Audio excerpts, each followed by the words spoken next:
Hey, Nick Thomas here at the 10th Annual National Cyber Summit with InfoSec Sync, and I have a third timer over here. Yes. This is her third time coming to this event. This is Kathleen Smith with clearjobs.net. She is the Chief Marketing Officer, and she's going to talk to us about Clear Jobs, right? And what's going on in that area and how best to get a clear job. So Kathleen, welcome. Nick, it's so great to be back here, and it's great to have you back. It's great to be here as the National Cyber Summit celebrates its 10th anniversary. I mean, the team here has done a phenomenal job. Have you noticed it's a little bit bigger this year? It's a little bit bigger here. It's great. There's a lot more activity. There's a lot more buzz, seeing so many of the exhibitors. This is our second year doing the job fair. And it's always great being able to share with everyone how great the National Cyber Summit is, what the great job is that the entire volunteer team and their partners have done. And it's great to always do a job fair in this environment because you have people who get really excited about going to the sessions. They start thinking about their career and they start thinking about different things that they want to do. So I'm really happy that we can always provide a job fair alongside the Cyber Summit. Some of the things that we saw this year was that we were able to sell more booth space within the job fair, so more people are seeing that cybersecurity is not something that is just within one industry, it's across all kinds of different industries. Okay. So we have commercial and government contractors within our job fair, and the candidates that are coming through are a variety from people who have security clearances and cybersecurity experience, people who don't have security clearance but they do have cyber experience. Do you see more people this year than last year? Do you see an increase of We candidates? saw a slight increase. What's always interesting when you have an event within a conference like this, we have our pre-registration people who come through, and then there are people who are attending the conference who decide that they want to go through the job fair. So it makes it very different. You never know how to evaluate how many people are going to come, because all of a sudden all these attendees who are here at the conference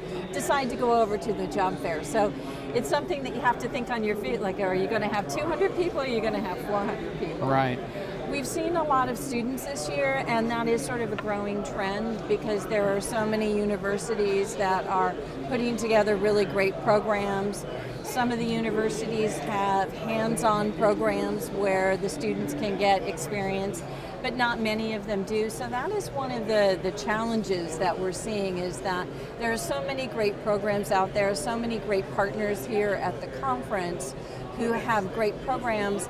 The challenge is that there is not hands-on experience for the students to be able to really gain that work experience. Now, So how do you think they can be set apart at your booth or in general?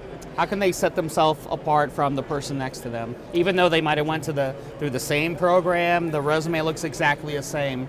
How do you pick the difference? So the way that the students and pretty much any job seeker can really set themselves apart if they have a certificate or they have an education but they don't have the experience is really to talk about the initiative that they have taken to get experience. So do they have a home lab? Have they built their home lab? What are some of the challenges that they've experienced and overcome on their own home lab? And being able to talk about that not only in their resume but also during an interview.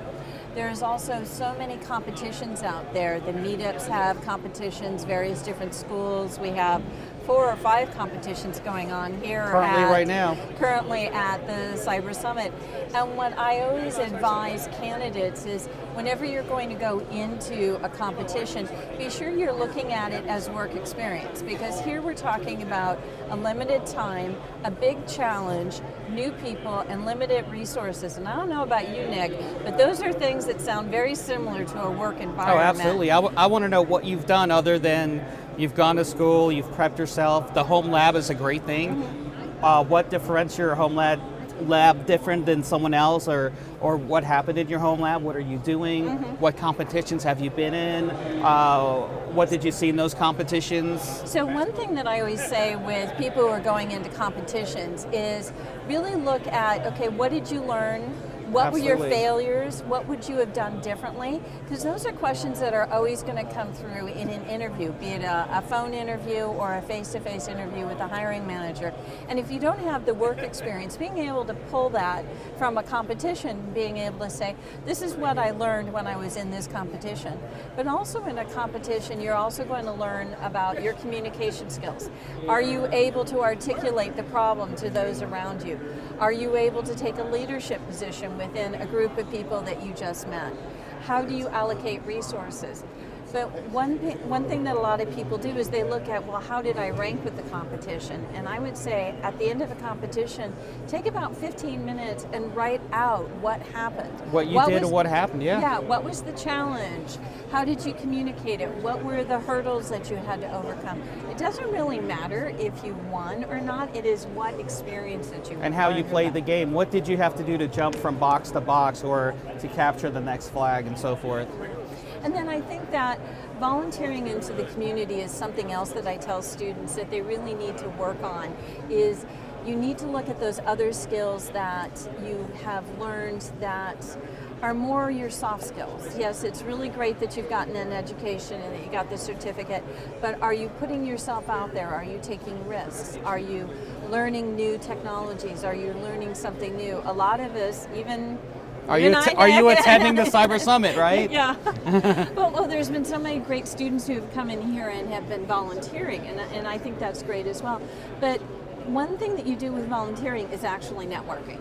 And that is one skill that many of the students are not doing. They're not learning how to network. And even many of our transitioning veterans don't know how to network because they always follow. They've always been told what to do, when to do it.